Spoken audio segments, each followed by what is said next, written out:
Hello everyone, and welcome to our video on arc length and surface area.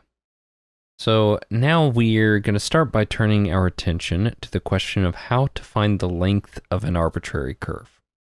So for example, we have this curve that I've drawn here that's a function of x.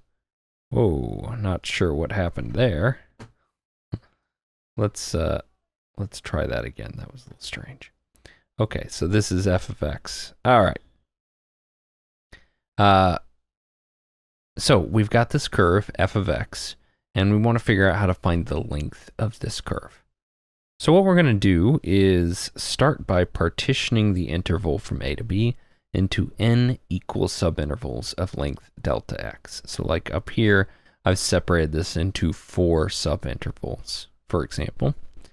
But we're doing this in general with partition points x0, x1 through xn. So now we're going to consider the points p sub I in the curve associated with each partition point, right? So p sub I is like the xy coordinate on the graph of the function. So if we take a look here, we see we've got our curve, and we've divided the interval up into these pieces.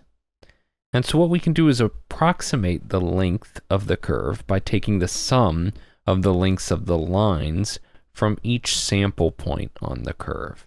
So that's what we've got here. We've got point P0, P1, P2, P3, P4, P5, P6. We drew a bunch of straight lines here, and we can pretty easily find the distance between two points on a straight line using the distance formula. So what we're saying here is that we're going to approximate the length of the curve with a bunch of little straight lines, and then we can find those using the distance formula. Okay, so that looks like this. L is approximately the sum from 1 to n of the magnitude or the length of p sub I minus 1 pi. So this is just notation meaning length of the line from the point p sub I minus 1 to p sub I.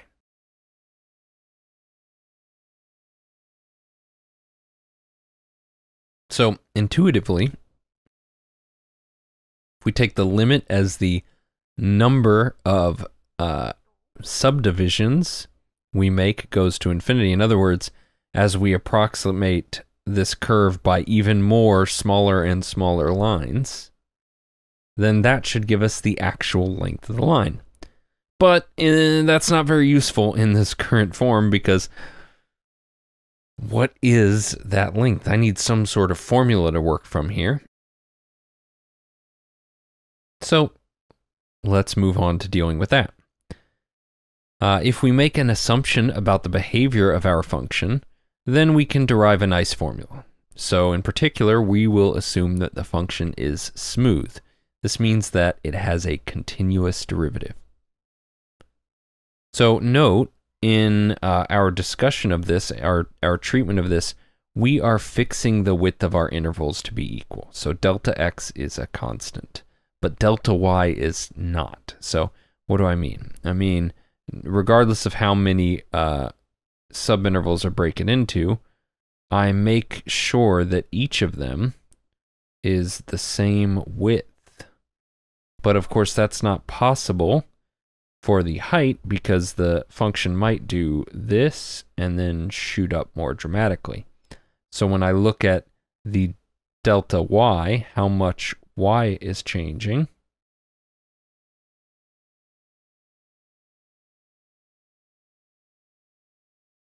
I get very different values, even though I made delta x the same. So using the distance formula, we get that each line segment will have length the square root of xi minus 1 squared plus yi minus 1 squared. But these are delta x and delta y, the change in x and the change in y.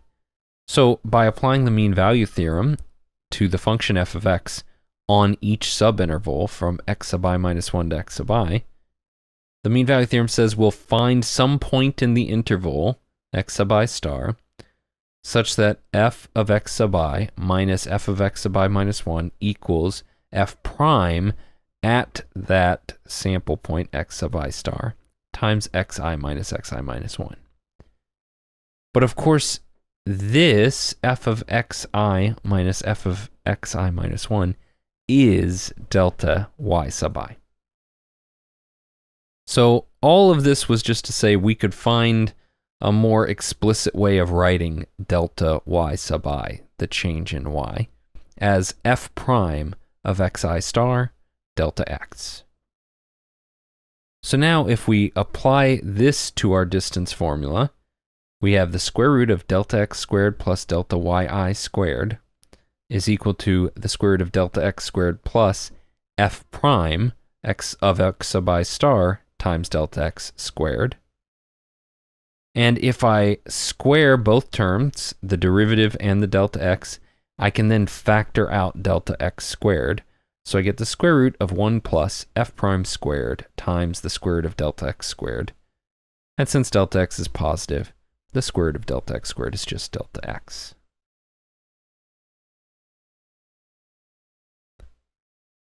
Now, since the delta x is, since this describes the length of each small line that we're using to approximate, then if I take the sum of each of those, and then I take the limit on that, that gives me an integral that describes exactly the length of the line. And so that integral is the integral from a to b of the square root of 1 plus f prime of x squared dx. Now, this is in terms of x, so we're going to write this two ways. So I'm re-summarizing just everything we figured out.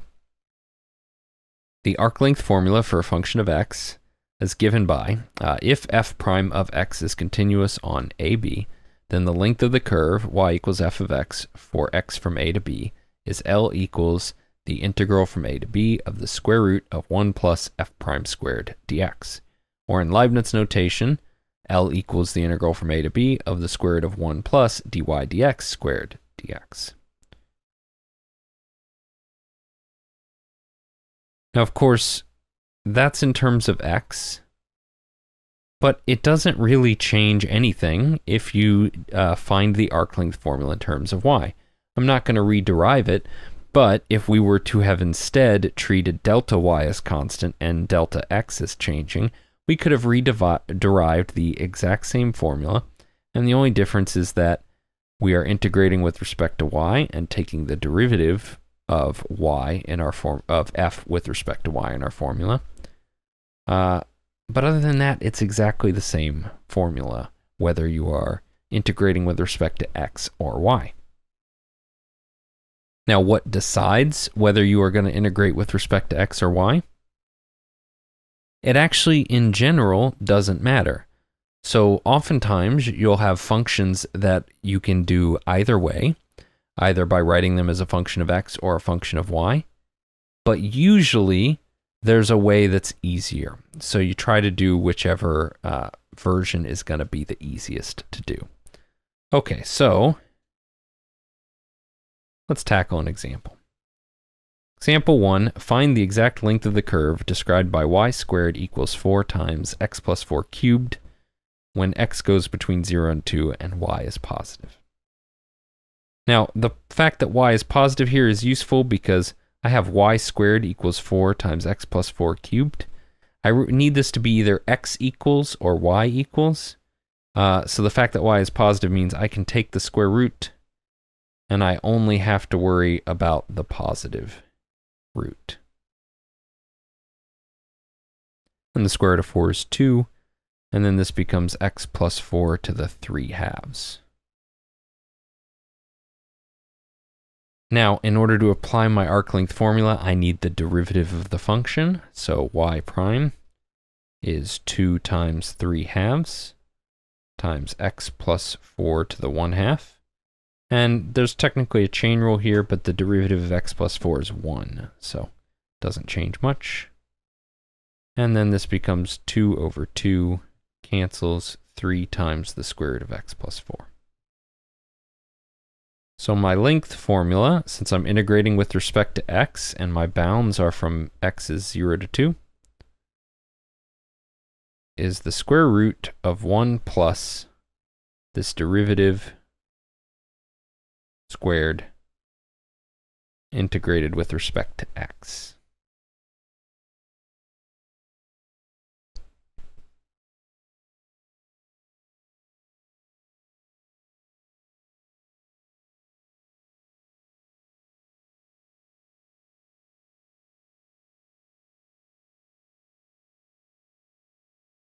Okay, 3 times the square root of x plus 4 squared gives me 9 times x plus 4.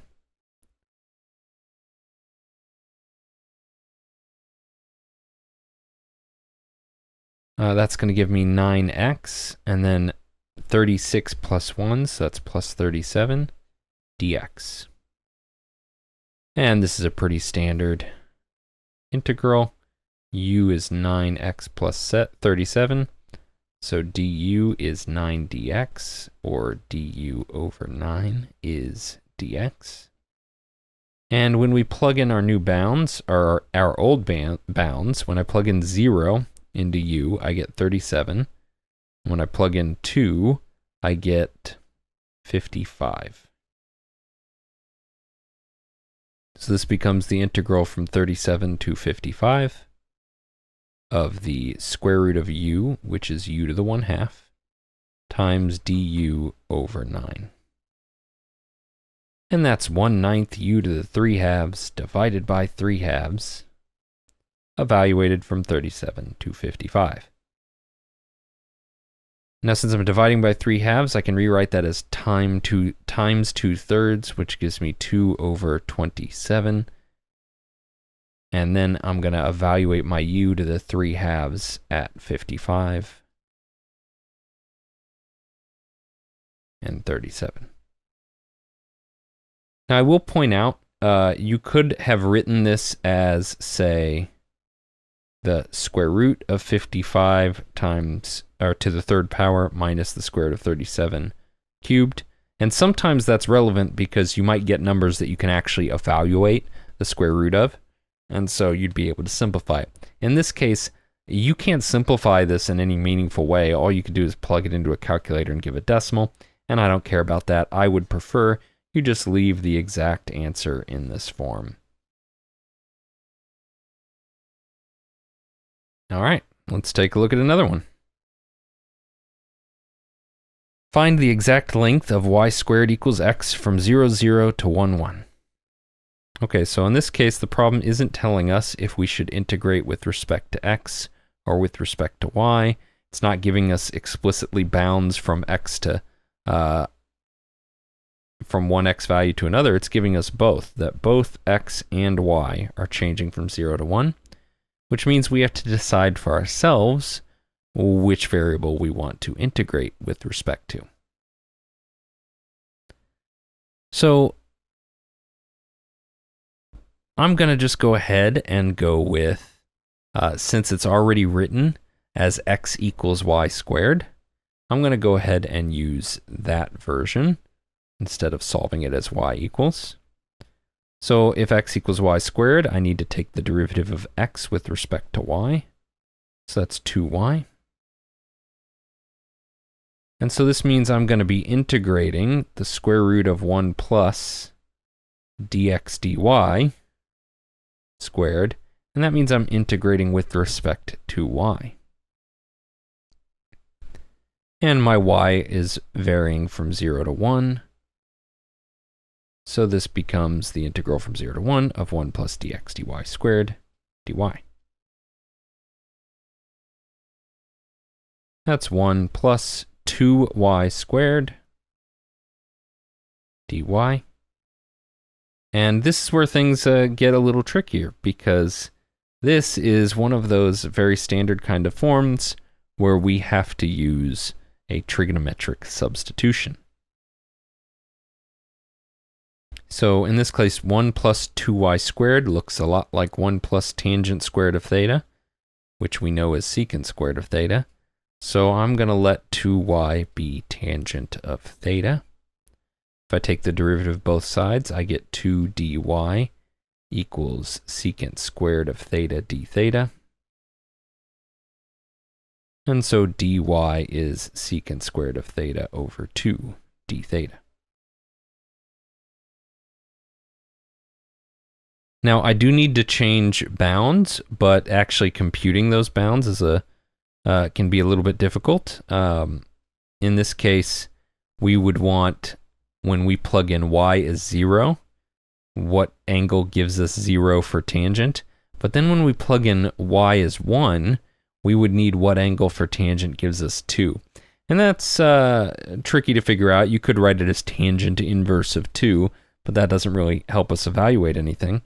So instead of doing that, I'm just going to put placeholders from alpha to beta here and say, okay, well, I've changed my bounds. I don't know what they are, though, so I'll write them as alpha and beta.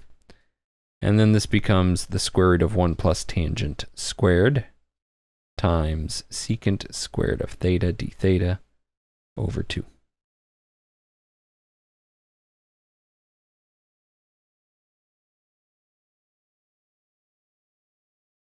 Just give myself a little bit more room here. I'm just going to shrink that. So this becomes the integral from alpha to beta of the square root of secant squared, which is secant of theta, and secant of theta times secant squared is secant cubed of theta, and I'm going to pull the 1/2 in front. And this is one of those integrals that we stated before that is definitely worth memorizing. So the antiderivative for secant cubed of theta is 1/2 times secant theta tangent theta plus ln of the absolute value of secant of theta plus tangent of theta evaluated from alpha to beta.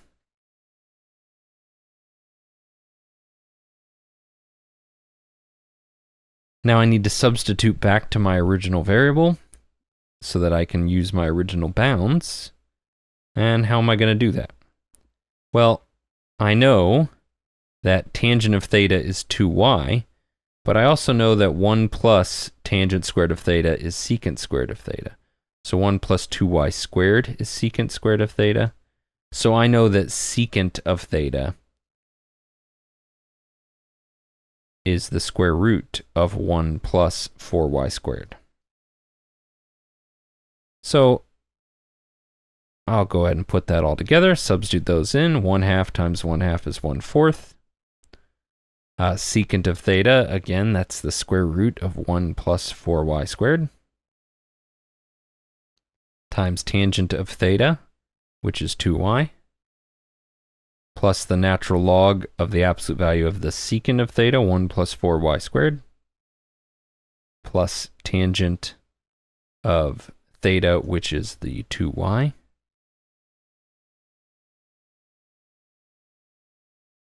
And now I can switch back to my original bounds from 0 to 1.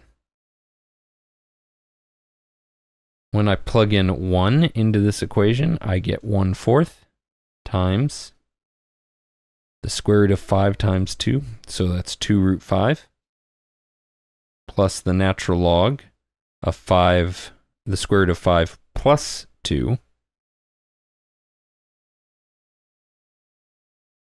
and since that's a positive number, I don't need to write absolute value anymore, minus, when I plug in 0, this first expression will be 0,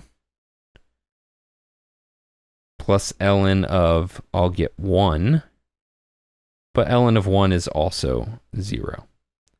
So altogether, this is 2 root 5 plus ln of root 5 plus 2, all over 4.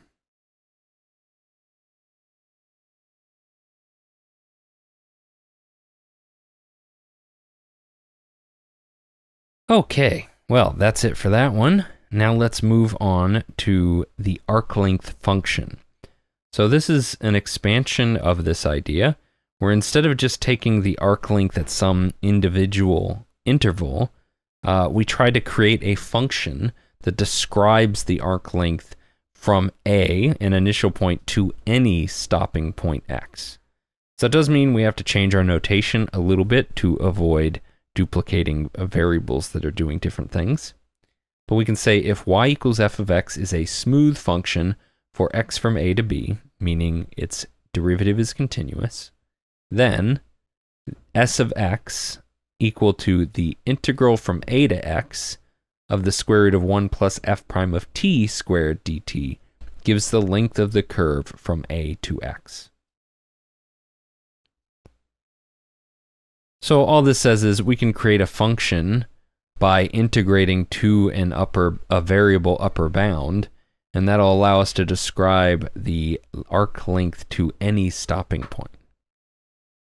Now, as a little aside, as this will kind of come back later in calculus, let's just notice a little something, and we'll try to keep it in the back of our minds. Part 1 of the fundamental theorem of calculus says that the derivative of a function like this is the inner function in the integral, so the square root of 1 plus dy dx squared. If I multiply dx across, I get ds is dx times the square root of 1 plus dy dx squared. And if I square both sides, I get ds squared equals dx squared times 1 plus dy dx squared. And if I distribute that, that becomes ds squared equals dx squared plus dy squared. So in other words, what this is saying is that ds is the tangent approximation for the change in length of the arc. And so what we're saying is we can approximate the change in arc length by taking dx squared plus dy squared, right? So the square of ds squared is equal to dx squared plus dy squared. It's really just the Pythagorean theorem, but it tells us that we can relate these expressions in that way. Okay, so let's do an example finding an arc length function for a curve. So we've got the arc length function for the curve y equals 2 times x to the 3/2 power with starting point p naught y 1, 2. So this is our x naught value. And so that means what we're trying to do is find s of x being the function that starts at 1, stops at x, and looks like the square root of 1 plus f prime of t squared dt. So if y is 2x to the 3/2, then if I write it in terms of t, I'd write 2 times t to the 3/2 power. And so my derivative is 2 times 3/2 times t to the 1/2, which is 3 times the square root of t. That makes this the integral from 1 to x of the square root of 1 plus f prime of t squared, which is going to give me 9t.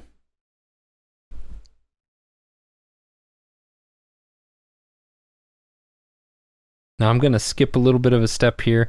I would need to do a u substitution, u equals 1 plus 9t, and integrate like that. But I'm going to kind of jump ahead to that. So I would have u to the 1/2. I'd add 1 to my power, so that's u to the 3/2 divided by 3/2, but also divided by that constant. If u is 1 plus 9t, du is 9 dt. So I got to divide out that 9. And I need to evaluate this from 1 to x. So instead of dividing by 3/2, I'll multiply by 2/3. So it becomes 2 over 27 times 1 plus 9t to the 3/2 power, evaluated from 1 to x. So that's 2 over 27 times 1 plus 9t, 9x I should say. So now we've got to plug in our x value. To the 3/2 power, minus, plug in 1, I get 10, so 10 to the 3/2 power. All right. So that's our arc length function. In other words, what that says is, if I wanted to find the length from this point along this curve to any x value past that, I would just plug in the particular x value direct into this formula. So instead of recomputing the arc length every time, I get one nice general expression.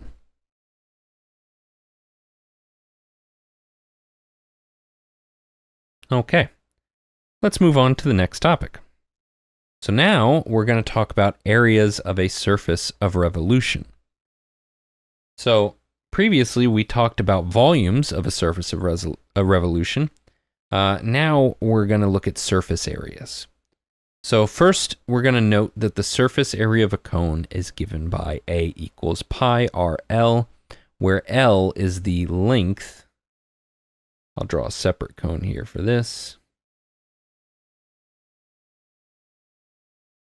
So this whole length here is L, and R is the radius at the base of the cone. So if we take a band of the cone, the area of the band is given by the following. So what do I mean by a band first? What I mean is this part over here. So if I imagine taking a cutout of the cone and just using this portion of it. So if I take the area of a band, how do I get the area of that band? Well, the first thing I'm going to do is separate my cone's lateral length into two pieces, L1, and we'll call this L down here. So the surface area of a cone formula is given by pi R2, in this case, R2 being the radius of the base of the cone, times the whole lateral length of the cone, but I'm going to subtract the smaller cone up here. So the surface area of the smaller cone, so that's pi times the little radius times the little lateral length, L1. And so if I do that, I can factor out pi and rewrite this expression as follows. Pi R2 minus R1 times L1 plus R2L. So there's a little bit of simplification happening there. I kind of did maybe two steps in one. So I factored out the pi, and then I distributed the then I also factored out the L1 from R2L1. So we'll just maybe add a little extra step there for clarity. So I factor out the pi, but then I distribute R2L1 plus R2L minus R1L1. And then my last step here is just factoring out the R2 and the L1 from R2 and R1. Right, so I factored out that L1. And now I've got this expression, pi times R2 minus R1 times L1 plus R2L. Now, from similarity of triangles, we get that the ratio of corresponding sides of two similar triangles are equal, and these two blue triangles here are similar.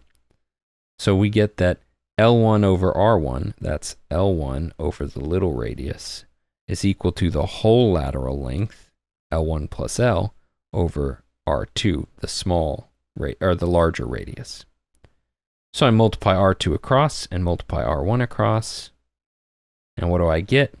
I get, if I rearrange this, R2 L1 minus R1 L1 equals R1 L.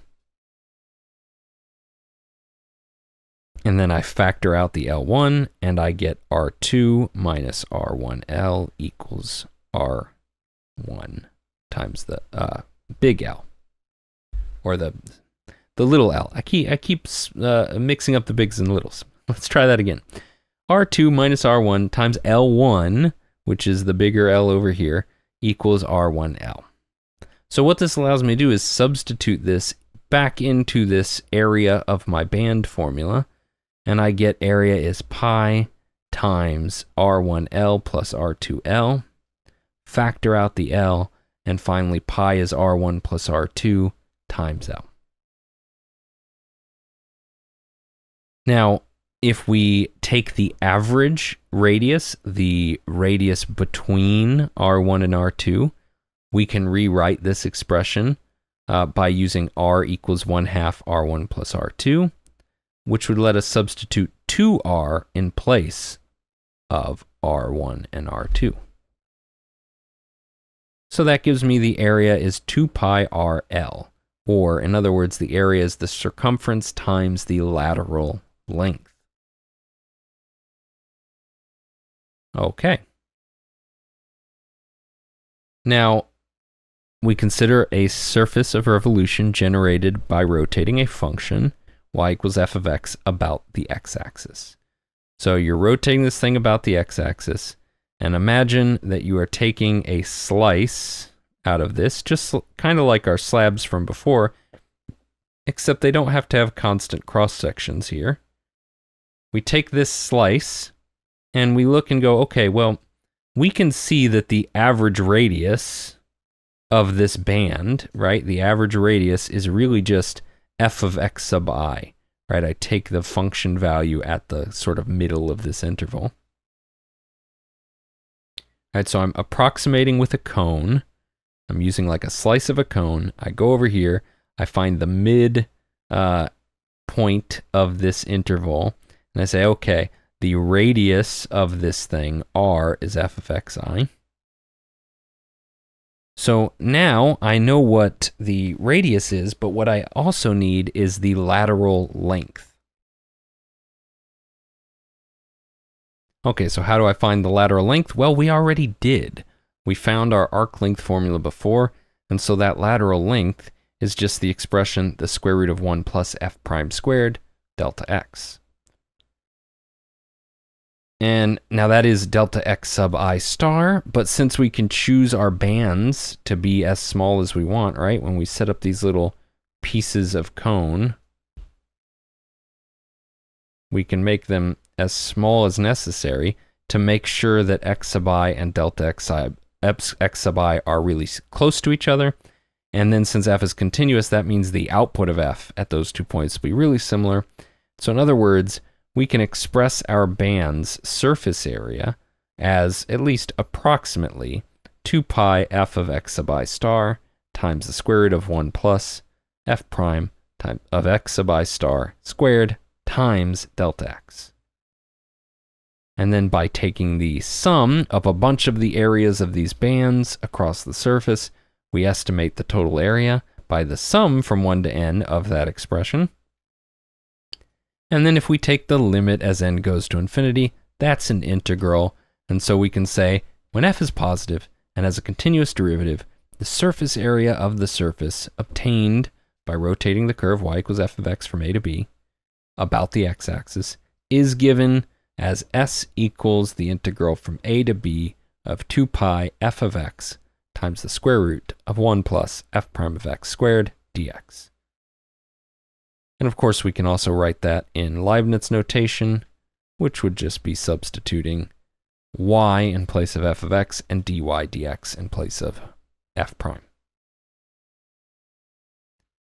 And of course, our functions could be expressed as y equals f of x or x equals f of y, and rotations could be about the x-axis or y-axis. That alone would give us 4 different unique formulas for surface area. And just like when we were dealing with volumes, we didn't really think of it as all the different variations, every different formula we could have. We thought of it as pi r squared, figure out what the radius is, or circumference times height times thickness. What's the circumference? What's the height? What's the thickness?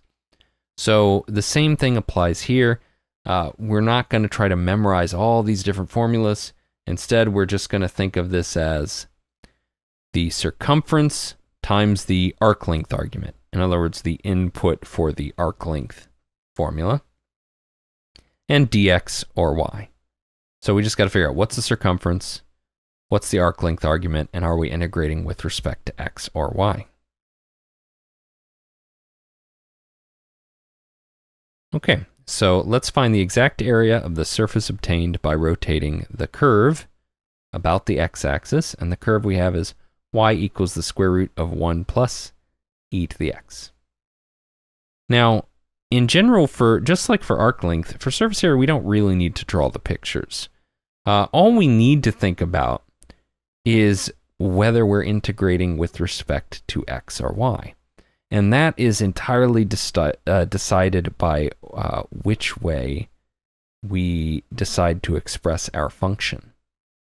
And since our function here is expressed in terms of x, generally speaking, unless you try and the computation is too difficult, it's best to just go with what they give you, right? If you get the function in terms of x, try that out. Sometimes computation will be super difficult, and you go, oh, you know what? It would be easier to switch this around to be a function of the other variable. But most of the time, you should just go with what you get. Okay, so with that being said, I'm going to rewrite y as 1 plus e to the x to the 1/2 power. And so then my derivative is going to be 1/2 1 plus e to the x to the negative 1/2 power times e to the x, the derivative of the inner function, right? Chain rule. And so I can rewrite this as e to the x over 2 times the square root of 1 plus e to the x.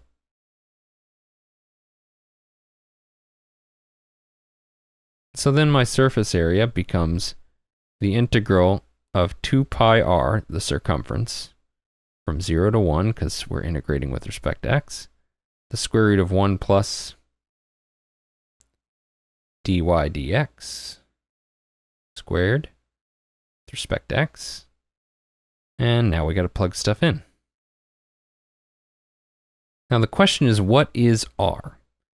And for r, we have 4 possible ways we could express r depending on the problem and depending on the rotation.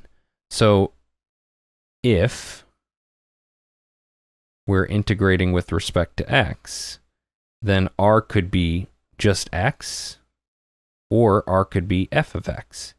What decides if it's x or f of x? The rotation. If I'm rotating around a vertical line, or around, I should say, the y-axis, then what do I get here? That's my x. If I'm rotating around a horizontal axis, then what's my value up here? What's this radius? It's the y value, but I need it written in terms of x, so I need f of x. On the other hand, if I was integrating with respect to y, then r could be y, or r could be f of y, a function written in terms of y. And the same type of logic applies. So, but this time we'll start with this rotation. If I'm rotating around the x-axis, then this radius is y. And so I would just use y. But on the other hand, if I was rotating around the y-axis, this radius is x, but I need to write it in terms of y, so I'll use f of y as the function. Okay, so all that is to say, when dealing with these surface area problems, although you don't need to draw the actual function, you do need to be cognizant of the rotation that you're doing. So we're rotating about the x-axis. So I'm taking a point about the x-axis, and so this is y, but I'm integrating with respect to x, so I need to use the function f of x. So my radius should be the square root of 1 plus e to the x. And then inside here, we've got 1 plus the derivative squared, e to the x over 2 square root of 1 plus e to the x squared dx.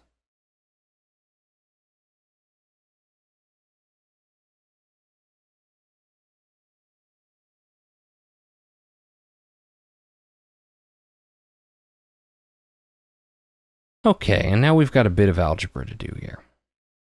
1 plus e to the x squared over 4 times 1 plus e to the x dx.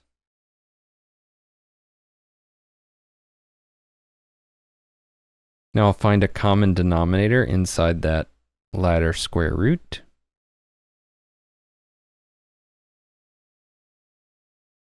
So for my common denominator, I'm going to use 4 times 1 plus e to the x. So up top, I'll get 4 times 1 plus e to the x plus e to the x squared all over 4 times 1 plus e to the x.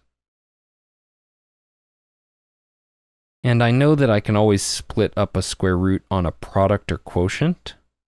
So that's what I'm going to do next. So in the denominator, I get the square root of 4 times the square root of 1 plus e to the x. And up top, I get e to the x, that should be in parentheses, e to the x all squared, plus 4e to the x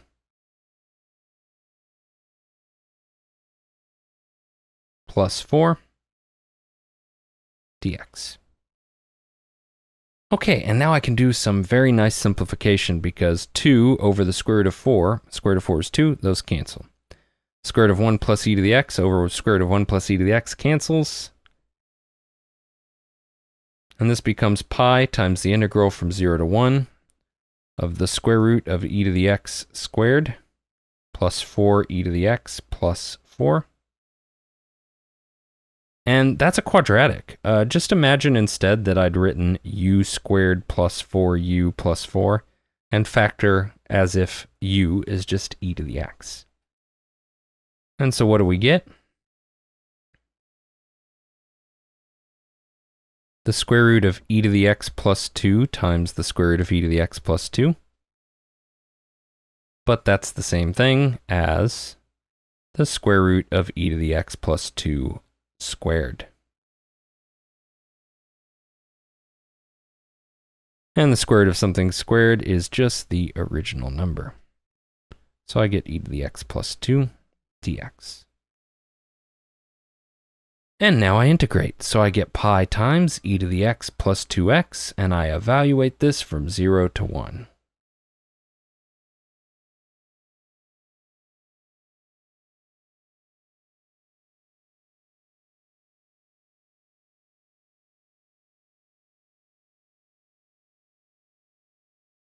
And this is going to be e plus 2 minus 1, so that's just e plus 1. So this whole thing can be written as pi times e plus 1. So definitely some tricky algebra involved in this problem, and quite a few of these surface area problems do have some fairly challenging algebra.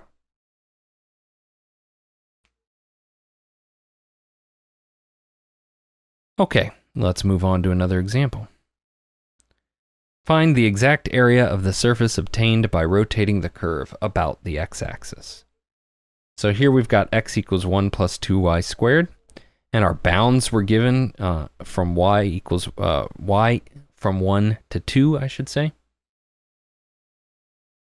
And so that suggests that I should just plan on integrating with respect to y, that's probably going to be the easiest thing. So I need my derivative of x with respect to y, which is going to be 4y. And so when I go to set up my integral for surface area, it's going to be the integral from 1 to 2 of 2 pi r times the square root of 1 plus dx dy squared dy. Now I have to figure out what r is going to be, but I'm rotating about the x-axis, so I take a single point. That means my radius of this rotation is going to be y, and I'm integrating with respect to y, so I'm going to leave it exactly like that. I'm just going to write it as y. So this becomes the integral from 1 to 2 of 2 pi y times the square root of 1 plus 4y squared dy.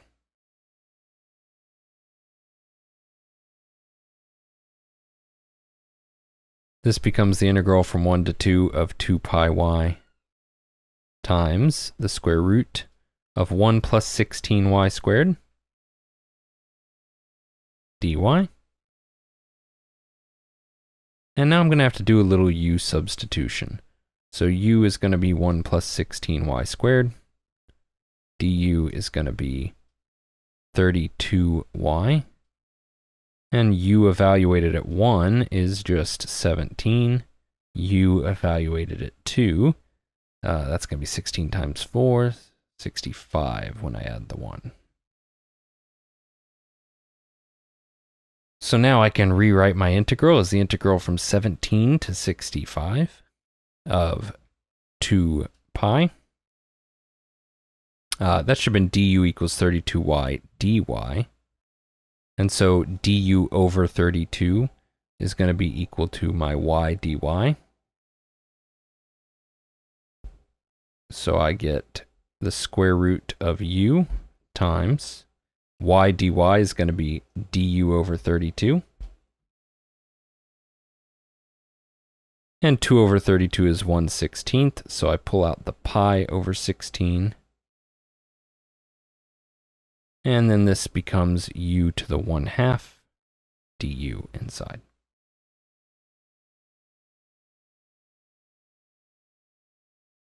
Okay, take your antiderivative and evaluate.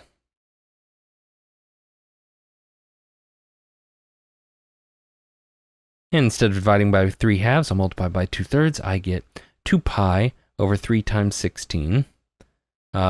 The 2 and the 16 cancel, so it'll be pi over 8 times 3. It's pi over 24. And then I evaluate this expression at 65 and 17. And like I talked about before, you could write this as the square root of 65 to the 3rd power minus the square root of 17 to the 3rd power. But you can't evaluate either of those square roots, so it doesn't help you any, at least not without a calculator. And I don't want a decimal response here. Just give me the exact answer, and that's it.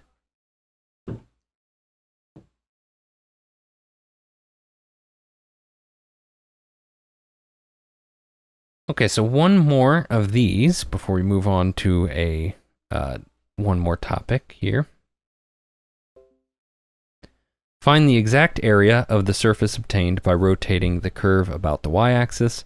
Y equals 1/4 x squared minus 1/2 ln of x, where x goes from 1 to 2. Okay, so first I'll take my derivative. dy dx is going to be 2x over 4, which is x over 2, minus 1 over 2x. And the algebra on these, there's a number of ways you can tackle it. But I'm going to do what is, I think, the quickest way to do it. So we may have to do a little aside just to make sure what we're doing algebraically makes sense. Okay, so in any case, though, we want the surface area. That's going to be the integral from 1 to 2 of 2 pi r times the square root of 1 plus dy dx squared. And we're integrating with respect to x.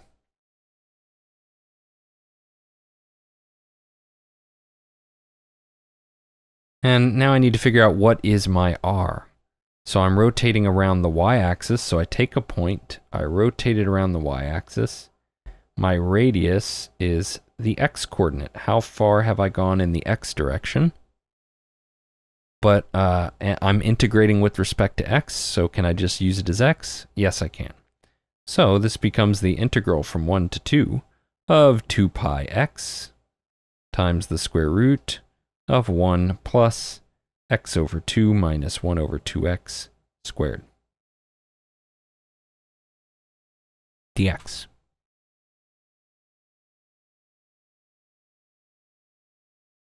Okay, so first, recall that whenever I have a minus b squared, that's a squared minus 2ab plus b squared.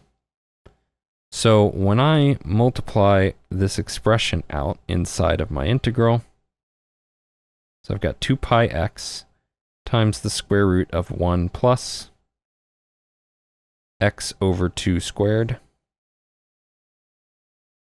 My last term is going to be plus 1 over 2x squared. And my middle term is going to be minus 2 times a times b. A is 1/2. B is negative 1 over 2x. So the 2 is going to cancel, and then I get the product. So that's going to be x times 1 over 2. So it should be negative x over 2. Or sorry, that should be negative 1. Sorry, the x's cancel. I get left with 1 over 2. Okay. So I'm doing that in my head, but maybe we should write it out. 2 times x over 2 times, this is the 2ab part, 1 over 2x. One of the 2's cancels, the x's cancels, so you get left with 1/2. Now, notice when I do this, I've got 1 minus 1/2. So that's going to simplify to a positive 1/2. This becomes x over 2 squared plus 1/2 plus 1 over 2x squared dx. And this formula here should look also pretty similar, because that's just a squared plus 2ab plus b squared, which is a plus b squared. So in other words, sometimes you get problems like this where you end up with your middle term, when you multiply this term out, you end up with the positive version of that middle term, which means you're going to have factors that look like just like what you started, except a plus in the middle. So that is to say, I can factor this nice and easy and get 2 pi x times the square root of a plus b squared.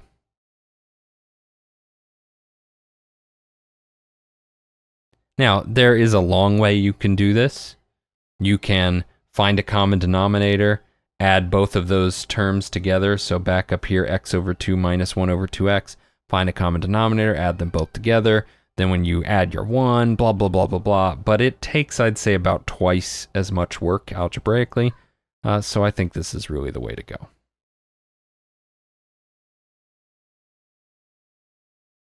Now, the square root of that thing squared should just end up with x over 2 minus, or plus 1 over 2x dx. Pull the 2 pi out in front. Distribute the x. We get x squared over 2 plus, and then this x will cancel, 1/2. And that's 2 pi. And actually, I'll make it even simpler, because I can distribute that 2 as well. And then this just becomes pi times the integral from 1 to 2 of x squared plus 1. So that's even better. And now we integrate this and we get pi times x cubed over 3 plus x, evaluated from 1 to 2. That's pi times 2 cubed over 3 plus 2, minus 1 cubed over 3 plus 1. That's pi times 8/3 plus 2 minus 1/3 minus 1. That's pi times, okay, 8/3 minus 1/3, that's 7/3 plus 1.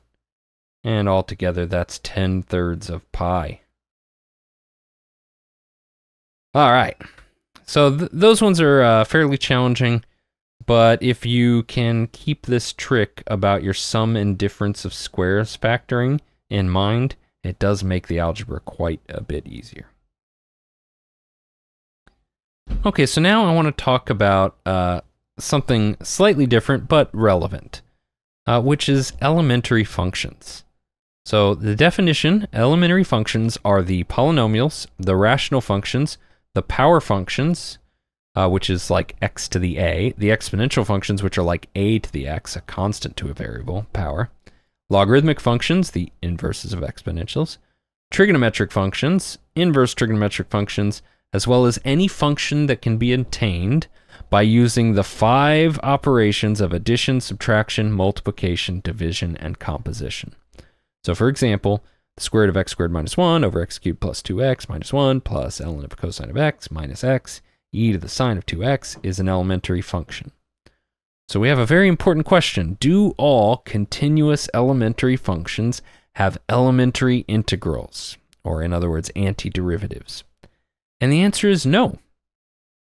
For example, the function f of x equals e to the x squared has an antiderivative. Cap f of x is the integral from 0 to x of e to the t squared dt. That part 1 of the fundamental theorem of calculus guarantees that it has an antiderivative, but it's impossible to express this antiderivative in an elementary form. Now, I will tell you it's very hard to prove that, and we're not going to prove that it's impossible, but I guarantee no matter how hard you try, you will never figure out an elementary way to write that antiderivative. So then, how do we deal with evaluating definite integrals of such functions? Well, we use approximation techniques, which we will cover later. But for now, we're going to look at an example where we can set up an integral but cannot evaluate it explicitly. Let's take a look. Set up an integral for the length of the curve y equals sine of x when x goes from 0 to pi. Okay, so we need our derivative. So the derivative of sine of x is just cosine of x. And we know that our length is the integral from a to b of the square root of 1 plus y prime squared dx. So that's the integral from 0 to pi of the square root of 1 plus cosine squared of x dx. But 1 plus cosine squared of x, there's no way to rewrite that simply to get rid of the square root. We don't have any easy way to integrate this. So we're going to leave that there, which is why the directions just say to set up an integral. But when we get into these kinds of situations where we can't figure out how to directly evaluate and get the elementary antiderivative, we'll have to use some approximation techniques, which, like I said, will be covered later in this course. All right, well, that's everything. Thank you for watching.